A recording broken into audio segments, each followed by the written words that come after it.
Pattinson, congratulations, you come back to Cannes. Seems to be a new time of your career. After the big success of Twilight, you are in two great movies, one in competition, Map to the Stars, one event, it's a great movie, The Rover. How do you feel in this new time of your life as an art of actor? Incredibly lucky. I don't quite know what's happened, but like, I mean, I just ended up working with filmmakers who I was a fan of for like, as long as I can remember, yeah, just got incredibly lucky. Had incredible experiences with them, like with Cronenberg and David Michôd. Like, I'm just an enormous fan of both of them, and just having these incredible scripts as well to work with them. Just very, very, very blessed. Do you think the story of The Rover, which is a contemporary Western, has a relationship with our time, the economic crisis, the situation of the poor countries as Nigeria, as Mr. Michaud has said?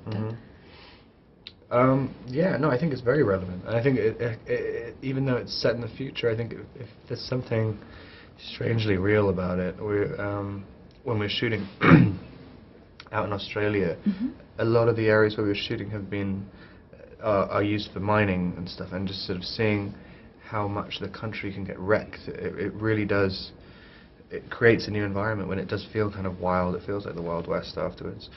You know, you've kind of they've been hundreds and hundreds of miles of mines, and they've killed all the wildlife and everything. And it's just kind of, it feels like something that could very possibly happen.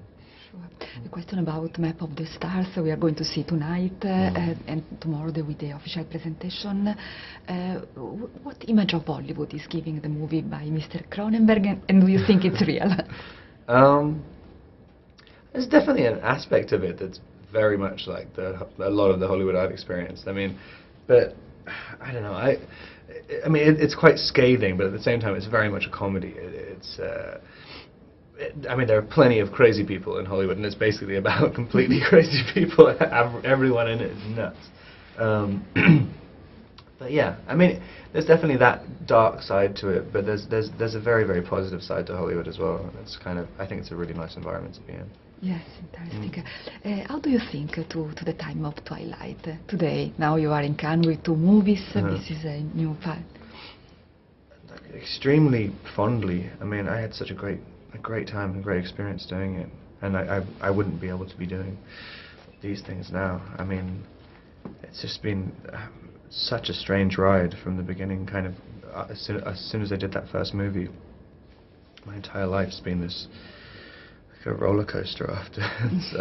But yeah, don't regret anything at all. Sure, I imagine. What do you wish to your partner of Twilight, Kristen Stewart, who is also in competition with Sils Maria by Olivier Assayas this year? Yeah, no, I think it's going to be great. I'm going to be working with Olivier, strangely, like at the end of the year. I'm doing his next movie. But yeah, I think it's like we all ended up doing kind of cool stuff from Twilight, and I don't know. I think everyone's going to do all right out of it. Is it true that Julianne Moore, you act with in Map of the Stars, give you a good advice about the choice of an actor? The choice you believe in? Yeah, definitely. I mean, and you can really kind of, I mean, I think Julianne's career is one of the best examples of how you can have a career. I mean, she works so much, and almost everything she does ends up being great. I mean, and it's kind of, I think if she's just stayed very honest to herself. She's never really done movies for the wrong reasons, and I mean, it shows you can have a really, really long career, and I think that's what everybody wants. You are supported by so many young audience. They love very much. They love you very much. What do you want to say to your young audience who tonight are going to be at the Palais? The Rover. Yes. I hope they like it.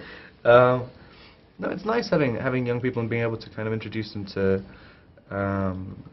filmmakers who I don't know if they necessarily would have seen their stuff otherwise. I don't know, it's quite exciting to be able to bring disparate audiences together. But yeah, I'm just excited about showing the movie to people. Sure. And finally, at the beginning of Twilight, you have been called the new James Dean. Now you have acted in a movie about James Dean. Yeah. Is he an important reference to you? Definitely. I never really understood that though. Like, it was kind of, I think we're kind of have such a sort of different. I mean, I guess at the beginning of Twilight, kind of brooding, angsty, like James Dean kind of that was his trademark. But yeah, he was definitely a big influence on me when I was younger, and I think he's still a phenomenal actor. To have his only 3 movies and they all still stand up now, it's amazing. Thank you very much. Thanks a lot.